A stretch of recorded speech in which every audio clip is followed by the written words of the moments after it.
अच्छी तरह है नहीं। Transport layer protocol, transport layer देखिए वैसे ही में हमने फिजिकल लेयर पढ़ी केबलिंग के बारे में, याद होगा आपको। हमने स्विचेस के बारे में पढ़ा डेटा लिंक लेयर में, और हमने इवन डेटा लिंक लेयर की वो प्रॉपर्टीज भी पढ़ी जो अभी हमने स्टॉप एंड वेट और ये फ्लो कंट्रोल और एरर कंट्रोल, ये सब लोकल एरिया नेटवर्क में होता है और डेटा लिंक लेयर में होता है ये, ठीक है। एरर कंट्रोल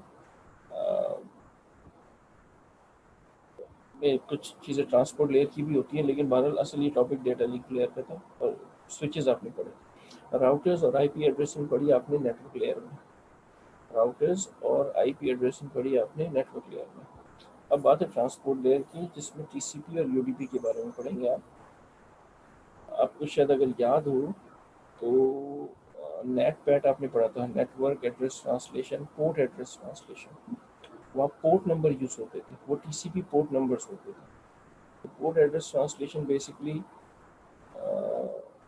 ट्रांसपोर्ट लेयर पे होती है। उसमें आईपी एड्रेस के साथ एक पोर्ट नंबर शामिल होता है, और उस पूरे पोर्ट नंबर और आईपी एड्रेस की जो कॉम्बिनेशन है उसको सॉकेट एड्रेस कहा जाता है। ट्रांसपोर्ट लेयर में ही सॉकेट का जब भी जिक्र है ट्रांसपोर्ट लेयर होती है। ट्रांसपोर्ट लेयर के क्या काम है, ये चार काम है, देखिए ये चार काम है, वही यहाँ लिखे कि पैकेट्स बनाना, कनेक्शन जो सेंडर से रिसीवर का कनेक्शन है इसको कंट्रोल करना, एड्रेसिंग यानी socket address, address plus port number, और प्रोवाइडिंग रिलायबिलिटी। किस तरह से होती है रिलायबिलिटी ये भी आप देख लेंगे, ठीक है। तो ये ज़्यादा बड़े टॉपिक्स नहीं है। इसमें सबसे इम्पोर्टेंट चीज़ है कि जो इसमें प्रोटोकॉल यूज़ होती है वो टीसीपी और यूडीपी, तो आपको टीसीपी और यूडीपी का बताना चाहिए और इन दोनों में फ़र्क क्या होता है। ट्रांसपोर्ट प्रोटोकॉल्स जो है end to end data transfer service, दो किस्म की होती है। एक को कनेक्शन ओरिएंटेड कहा जाता है, ठीक है, और दूसरे को कनेक्शन लेस कहा जाता है। कनेक्शन ओरिएंटेड और कनेक्शन लेस प्रोटोकॉल्स में क्या फ़र्क है। कनेक्शन ओरिएंटेड प्रोटोकॉल की एक एग्जांपल है टीसीपी, और कनेक्शन लेस प्रोटोकॉल की एग्जांपल है यूडीपी।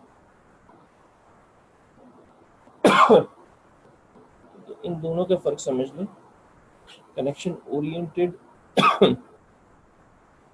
ऐसी प्रोटोकॉल कि जिसमें जब सेंडर और रिसीवर आपस में कम्युनिकेट करें तो डेटा ट्रांसफ़र होने से पहले इनकी कम्युनिकेशन, इनका कनेक्शन पहले इस्टेब्लिश होना चाहिए और उसके बाद डेटा ट्रांसफ़र हो। जैसे आप किसी को फ़ोन करते हैं तो पहले आप नंबर डायल करके वो शख्स उठाएगा फ़ोन, तो कनेक्शन पहले बनेगा और उसके बाद फिर आप बोलना शुरू करते हैं, यानी डेटा वॉइस का डेटा ट्रांसफ़र होता है, ठीक है।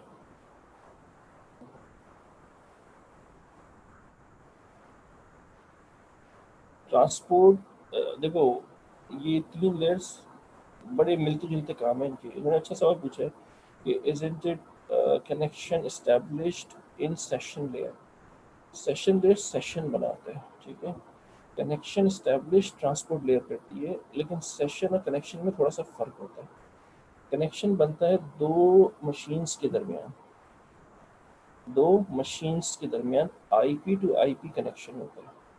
जैसे एक मशीन कनेक्ट हुई दूसरी मशीन से, आप अपनी मशीन से कनेक्ट हुए फेसबुक की मशीन पे, उधर फेसबुक की एप्लीकेशन चल रही थी, लेकिन असल जो कनेक्टिविटी होती है वो आपकी जो मशीन का आईपी एड्रेस है वो कनेक्ट होता है उस मशीन के आईपी एड्रेस से, या पोर्ट नंबर और पोर्ट नंबर से। तो जहाँ आईपी एड्रेस और पोर्ट नंबर्स कनेक्टिविटी के लिए इन्वॉल्व हुए, ये ट्रांसपोर्ट लेयर है और नेटवर्क लेयर है, दोनों शामिल है इसमें। एक तो मशीन टू मशीन कनेक्टिविटी हुई, ये ट्रांसपोर्ट लेयर का काम है, और आईपी एड्रेस है तो नेटवर्क लेयर का भी काम है, लेकिन असल ट्रांसपोर्ट लेयर का काम है। टीसीपी प्रोटोकॉल के ज़रिए एक मशीन की दूसरी मशीन से कनेक्टिविटी, फिजिकल कनेक्टिविटी कह लो या जिस तरह से भी कनेक्ट। दूसरी चीज़ ये है कि एक एप्लीकेशन टू एप्लीकेशन कनेक्टिविटी होती है। देखो ये ज़रूरी नहीं कि तुम्हारा कंप्यूटर मशीन, तुम एक मशीन से दूसरी मशीन में कनेक्ट तो हो गए, लेकिन उस मशीन में जो रिमोट मशीन है, उस पर किस एप्लीकेशन पे कनेक्ट हुए हो? यार वेब सर्वर पे कनेक्ट हुए, वेब एप्लीकेशन पे कनेक्ट हुए हो, डेटाबेस पे कनेक्ट हुए हो, ईमेल एप्लीकेशन पे कनेक्ट हुए हो, किस एप्लीकेशन पे कनेक्ट हुए हो? ठीक है। अच्छा, ये पता चलता है पोर्ट नंबर से। अगर पोर्ट नंबर 80 है तो इसका मतलब वेब एप्लीकेशन है, अगर पोर्ट नंबर 25 है सब कनेक्टिविटी हो गई, एप्लीकेशन की कनेक्टिविटी या मशीन की, ये सब ट्रांसपोर्ट लेयर है।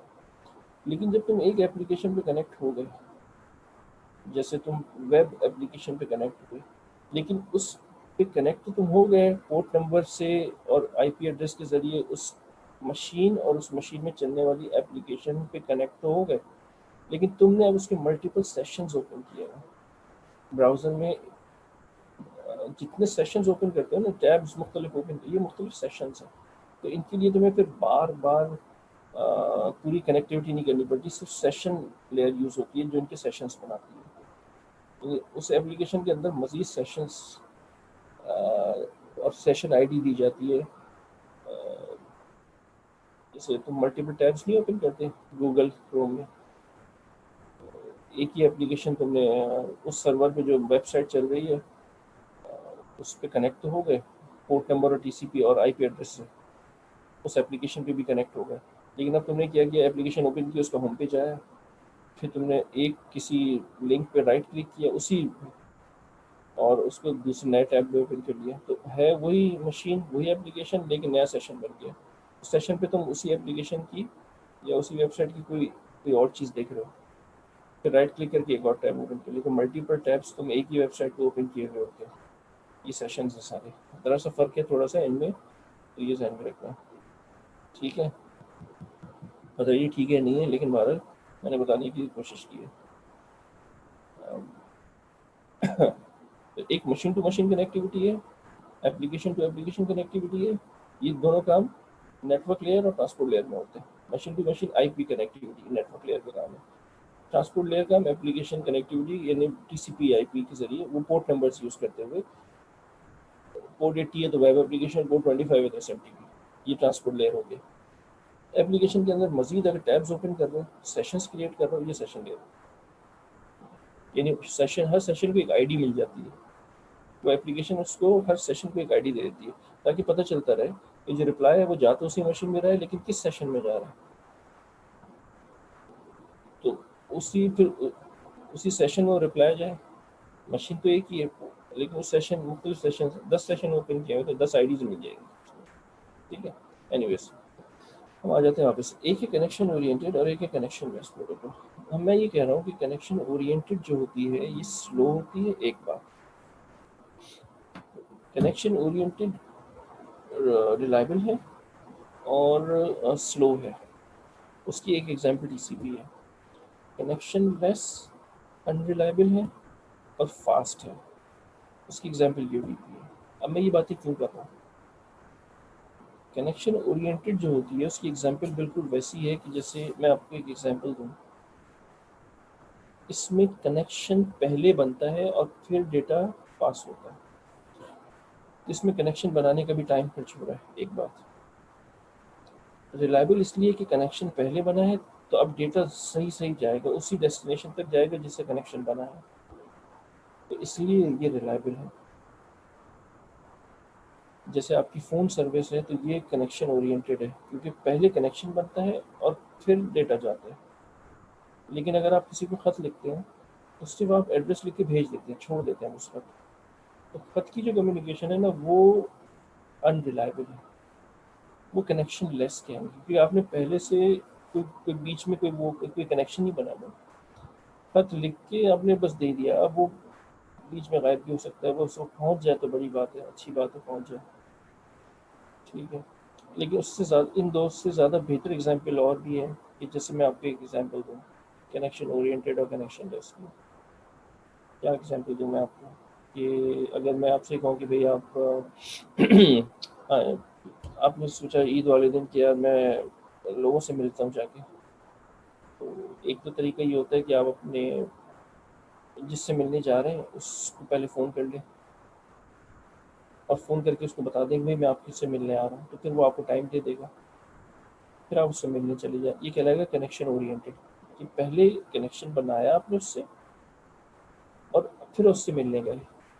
इसमें 100% चांसेस हैं कि आपने जब पहले कनेक्शन बनाया तो अब वो आपको मिलेगा ही मिलेगा, क्योंकि उसने टाइम दे दिया है। लेकिन इस चक्कर में ये होगा कि भाई उसने क्या टाइम दिया आपको, फिर आपने उससे कनेक्शन पहले वो मिला नहीं मिला, फिर आपने थोड़ी देर बाद फिर कॉल की नहीं मिला, फिर मिल गया, फिर किसी और से मिलना था तो वहीं बैठ के आपने उसको दोबारा दूसरे शख्स को कॉल की, फिर उससे टाइम लिया, फिर तीसरे से। इसमें टाइम ज़्यादा लगेगा। क्यों ज़्यादा लगेगा कि भाई पहले आपने उसको कॉल करके टाइम लेना है, वो दूसरा कब अवेलेबल है, वो कितना टाइम देता है आपको। हो सकता है एक दिन में आप मुश्किल से 2 या 3 लोगों से मिल सकें बस। लेकिन अगर आपने ये फैसला कर लिया कि मैंने अपनी गाड़ी में बच्चों को डालना है और निकल पड़ना है ईद वाले दिन, तो बच्चों को गाड़ी में डालो, निकल पड़ो। और आपने सोचा कि बस जो मिल गया मिल गया, नहीं मिला नहीं मिला, तो आप हर एक के घर जाके नॉक कर रहे हैं और उनको भी मुसीबत में डाल रहे हैं। ये कनेक्शन लेस है, आपने पहले कनेक्शन नहीं बनाया। लेकिन ये प्रोसेस फास्ट हो गया, मिल गया तो अच्छी बात है, 10 मिनट बैठे फिर दूसरे के पास पहुंच गया, मिल गया अच्छी बात है, 10 मिनट। ये अनरिलायबल है, हो सकता है मिले, हो सकता है ना मिले। तो ये कनेक्शन लेस हुआ, पहले कनेक्शन नहीं बनाया था, बस निकल पड़े। मिल गया तो अच्छी बात है, लेकिन फास्ट है, क्योंकि जल्दी जल्दी आप हो सकते हो इस चक्कर में 5-6 लोगों को, 8-10 लोगों को निपटा दें एक ही दिन में। लेकिन कनेक्शन बनाने के चक्करों में रहेंगे तो मुश्किल से 2-3 से ही मुलाकात होगी। कनेक्शन ओरिएंटेड में भी यही होता है कि इसीलिए ये थोड़ा, चूँकि कनेक्शन ओरिएंटेड है, पहले कनेक्शन बना रहे हैं तो रिलायबल होगा, लेकिन उसी चक्कर में चूँकि तो स्लो हो जाएगा। और यूडीपी जो प्रोटोकॉल है वो कनेक्शन लेस है तो फास्ट होती है।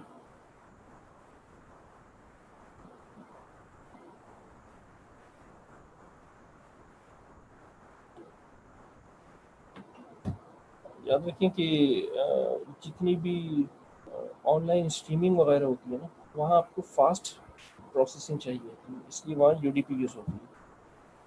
जबकि अगर आप कोई एक जगह से दूसरी जगह चीज़ कॉपी कर रहे हैं, ईमेल एप्लीकेशन है, जहाँ आपको रिलायबिलिटी चाहिए, जहाँ आप कहते भाई आप किसी को किसी से मतलब कोई चीज़ सेंड कर रहे हैं, किसी को कोई डेटा सेंड कर रहे हैं, तो आप चाहेंगे कि रिलायबल कम्युनिकेशन हो, जितना मैंने डेटा सेंड किया वो उसमें मिल जाए।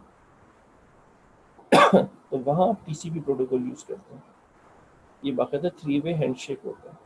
लेकिन जहाँ आप चाह रहे हैं कि कम्युनिकेशन रिलायबल हो या ना हो, फास्ट हो, जो ऑनलाइन स्ट्रीमिंग जितनी होती है ना, वो सब ज़्यादा यूडीपी पे चलती है, ऑनलाइन गेमिंग वगैरह, क्योंकि वहाँ आप कनेक्शन लूज़ नहीं कर सकते। स्किप हो जाए कोई मसला नहीं है, लेकिन कंटिन्यूटी में रहे, चलता रहे। जैसे फॉर एग्जांपल मैं आपको एग्जांपल दूँ, आप ऑनलाइन क्रिकेट देखें, तो ऑनलाइन क्रिकेट में इंटरनेट पे आप क्रिकेट मैच देखते हैं, तो एक तो ये होगा कि अगर टीसीपी है, ऑनलाइन स्ट्रीमिंग है ना ये, अगर वो टीसीपी भी चलेगी, टीसीपी का मतलब है कि कनेक्शन बनने के बाद इस स्लो, यानी इस टीसीपी में एरर और फ्लो कंट्रोल दोनों चीज़ें होती हैं। एरर कंट्रोल का मतलब है डेटा लॉस्ट हो रहा है, डेटा लॉस्ट हो रहा है तो डेटा रिसेंड कर रहा है वो, और उस दौरान जो है वो टाइम वेस्ट हो रहा है और आपकी क्रिकेट आगे निकल गई, क्योंकि लाइव क्रिकेट तो नहीं रुक रही ना आपके चक्कर में। तो हुआ ये कि वहाँ तो ओवर की छठी बॉल चल रही है और आप अभी तीसरी बॉल ही देख रहे हैं, तो आप ज़्यादा प्रेफर इस चीज़ को करेंगे यार एरर्स को रिमूव पहले करो। कोई डेटा डैमेज हुआ है तो उसको रिमूव करो और वापस वहीं से जोड़ो, तो भाई वो तो आगे निकल गया ना, वो तो छठी बॉल पे पहुंच गया और आप अभी तीसरी बॉल ही देख रहे हैं। तो कितना गुस्सा आएगा कि यार वहाँ तो लोग उछल रहे, आउट हो गया, और यहाँ अभी आपके पास तीसरी बॉल ही चल रही थी, तो चौथी बॉल, पांचवी बॉल। तो ये है तो रिलायबल ये, क्योंकि एक ही चीज़ दिखा रहा है, छोड़ कोई चीज़ नहीं रहा, लेकिन स्लो हो गया और लाइव जो चीज़ थी वो आगे निकल गई। लेकिन उसके बनस्बत अगर लाइव क्रिकेट में ये हो कि भाई अगर कहीं एरर्स आए थे तो एरर कंट्रोल नहीं करो, उसको स्किप कर दो, छोड़ दो। ये ज़्यादा से ज़्यादा ये होगा ना कि बॉलर बॉल करता, बॉलर ने बॉलिंग की और आपने अचानक से एक बॉल स्किप हो गई आपकी और दूसरी तेज़ी से निकल गया, लेकिन आप फिर लाइव मैच में ज्वाइन कर लिया आपने, ये नहीं होगा कि आप पीछे चल रहे हैं। यूडीपी प्रोटोकॉल में एरर कंट्रोल नहीं है, तो अगर एरर आता है तो वो डेटा डिस्कार्ड हो जाता है, तो वो स्किप हो जाता है। और अक्सर ऑनलाइन देखते हैं आप ये कि अचानक से वो बॉलर बॉल करते हुए आया और स्क्रीन रुकी और उसके बाद फिर बैट्समैन आउट होके जा रहे हैं और दोबारा से आप कनेक्ट हो गए। ये नहीं होता कि वो एरर्स को रिमूव करते हुए आपको बॉल पूरी दिखाए, सब कुछ आउट भी दिखाए। उस चक्कर में फिर लाइफ टिकट आगे निकल जाएगी और आप पीछे चल रहे होंगे। जब यूडीपी में क्या होगा कि बस वो पोर्शन स्किप हो जाते हैं क्योंकि एरर्स आए, उसने डिस्कार्ड कर दिया। जब डिस्कार्ड कर दिया तो वो हिस्सा 1 सेकंड का या 2 सेकंड का जो था वो स्किप हो गया, लेकिन आप रिकनेक्ट हो गए अपने लाइफ क्रिकेट से। तो होपफुली आपकी बात समझ में आ रही होगी कि यूडीपी और टीसीपी में फ़र्क, कनेक्शन ओरिएंटेड और कनेक्शन लेस में। कभी आपने हो सकता है ये चीज़ ऑब्जर्व की हो। मैंने इसकी बात की कि जहाँ मैं पहले रहता था वहाँ लाइव क्रिकेट टीवी पे नहीं आती थी, तो वहाँ पर हम जितने भी क्रिकेट मैचेस देखते थे ऑनलाइन देखते थे, तो ये बहुत कॉमन था ये। तो ऑनलाइन स्ट्रीमिंग इसीलिए कि इससे बेहतर है कि आप वो पोर्शन स्किप करके लाइव को ज्वाइन कर लें, बजाय इसके कि आप एक ओवर पीछे चलें। वो तो बिल्कुल बेकार हो जाएगा फिर आप, क्योंकि लाइव क्रिकेट में आपको स्कोरिंग चल रही है, वो एक ओवर आगे और आप एक ओवर पीछे, क्योंकि आप डेटा के एरर्स को रिमूव करने में लगे हुए। तो डेटा के एरर्स को अगर रिमूव करना है तो फिर ये लाइव जो चीज़ है वो तो नहीं रुकेगी आपके लिए। वो ये कहता है कि एरर्स आए तो उसको डिस्कार्ड करो, उस पोर्शन को स्किप कर दो और डायरेक्ट दोबारा लाइव पे कनेक्ट हो। ये यूडीपी है। ये जो 3 वे हैंडशेक होता है टीसीपी आईपी का, इसके अब एग्जांपल्स हैं। ये इन स्लाइड्स में यही कुछ है जो मैंने आपको बताया, ठीक है। ये सर्वर क्लाइंट्स को छोड़ दो, ये पोर्ट नंबर्स का जिक्र है जो मैंने आपसे जिक्र किया था ना ये, और आप पहले पैट में ये चीज़ देख चुके हैं। पोर्ट नंबर्स, ये सॉकेट एड्रेस होता है, IP address plus port number is socket address. इन दोनों में फ़र्क, कनेक्शन ओरिएंटेड और कनेक्शन लेस में फ़र्क देख लें आप। कनेक्शन ओरिएंटेड क्या होती है? Connection is established before the actual communication, ठीक है। नो कनेक्शन नीडेड फर्स्ट, तो ये अनरिलायबल है। ये रिलायबल है, ये अनरिलायबल है। ये स्लो है, ये फास्ट है, ठीक है। और ये टीसीपी इसकी एग्जांपल है, जिसमें ये सारे जो है ना रिलायबल कनेक्शंस हैं। एफटीपी वेब, यानी आप किसी वेबसाइट से कनेक्ट होते हैं तो ये रिलायबल कनेक्शन होता है। टीसीपी हैंडशेक होता है उसमें। उसके बाद जो डेटा ट्रांसफर होगा वो यूडीपी हो सकता है, क्योंकि आप किसी अगर ऐसी वेबसाइट से कनेक्ट हुए हैं जिसमें ऑनलाइन स्ट्रीमिंग है, तो जो स्ट्रीमिंग का डेटा है वो यूडीपी होगा, ठीक है। उसको ज़रूरत नहीं है ये टीसीपी होने की, एक दफ़ा कनेक्टिविटी आपकी बन जाए बस। लेकिन अगर आप किसी को ईमेल वगैरह करते हैं,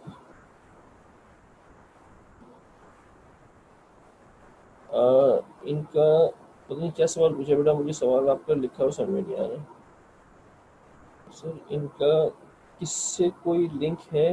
एनी एग्जाम्पल इफ यस, किससे क्या लिंक? मैं सवाल ही समझा। यूआरएल से? वही तो मैं आपको बता रहा हूँ कि आप किसी वेबसाइट पे कनेक्ट होते हैं, वो फेसबुक है, तो वो टीसीपी कनेक्टिविटी होती है, वो रिलायबल होती है, क्योंकि आप उस वेबसाइट पे बाकायदा 3 वे हैंडशेक होता है, तो वो सारा टाइम। लेकिन उस वेबसाइट पे अगर कोई स्ट्रीमिंग चल रही है, तो स्ट्रीमिंग का जो डेटा इधर उधर जा रहा है, उसके लिए ज़रूरी नहीं है कि वो टीसीपी, वो एक उस डेटा के लिए ज़रूरी नहीं है कि वो 3 वे हैंडशेक करे बार बार, फिर वो अनरिलायबल होगा। मतलब वो उस पर यूडीपी प्रोटोकॉल यूज़ होगा ताकि स्ट्रीमिंग तेज़ हो। All H T T P request are TCP, हाँ बिल्कुल सही है, ये टीसीपी होती है। लेकिन उनमें जैसे उनके अंदर जो मुख्तलिफ चीज़ें, जैसे ऑनलाइन गेम्स है, वेबसाइट पर तो आप कनेक्ट हो रहे हैं टीसीपी के जरिए, लेकिन जो डेटा है ऑनलाइन गेम्स का वो देखें लिखा भी है, ये ऑन यूडीपी ऑनलाइन गेम्स है, डीएचसीपी और यूडीपी पे चलती है। डीएचसीपी वो रिक्वेस्ट याद है आईपी एड्रेस के लिए, तो उसके लिए उसको कोई है, ये तो एक रिक्वेस्ट होती है ना, कंप्यूटर कनेक्ट रिक्वेस्ट भेजता है तमाम पूरे नेटवर्क को, उसके लिए टीसीपी की ज़रूरत नहीं है, कनेक्टिविटी की ज़रूरत नहीं है। ये तो खुली रिक्वेस्ट है कि भाई मुझे, मैं कनेक्ट हूँ, मुझे आईपी चाहिए, तुम में से जो भी डीएचसीपी सर्वर है वो आईपी मुझे दे दो।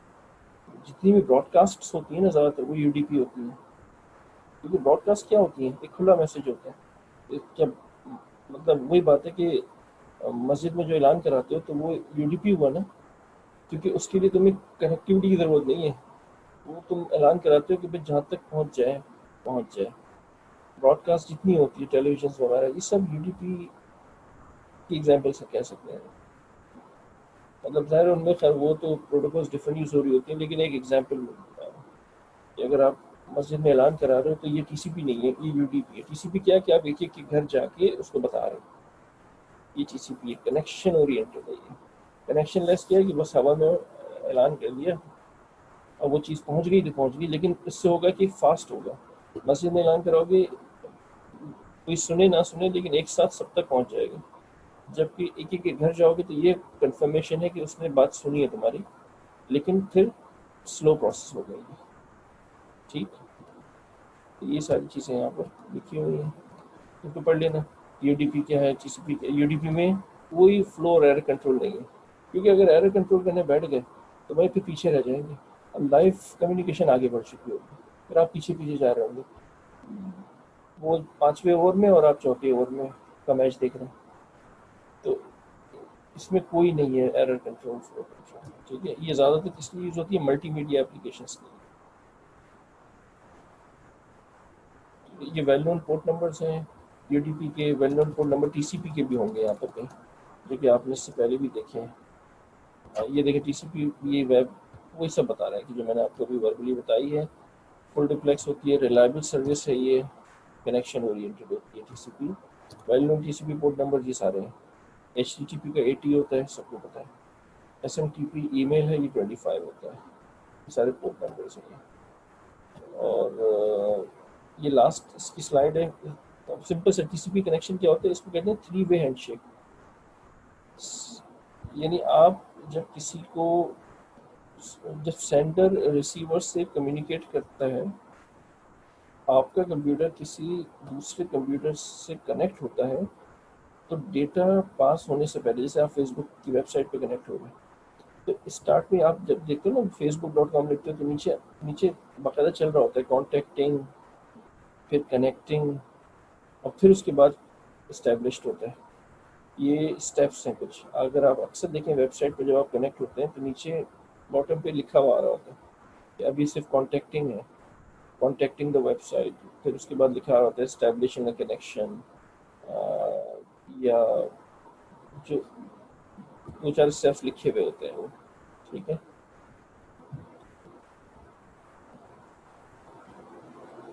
ठीक। इसको कहते हैं 3-वे हैंडशेक। क्या होता है ये? और जब ये 3-वे हैंडशेक हो जाता है और कनेक्टिविटी हो जाती है, तब फिर आप फेसबुक पे अपलोड और डाउनलोड कर सकते हैं, यानी डेटा ट्रैवल होगा।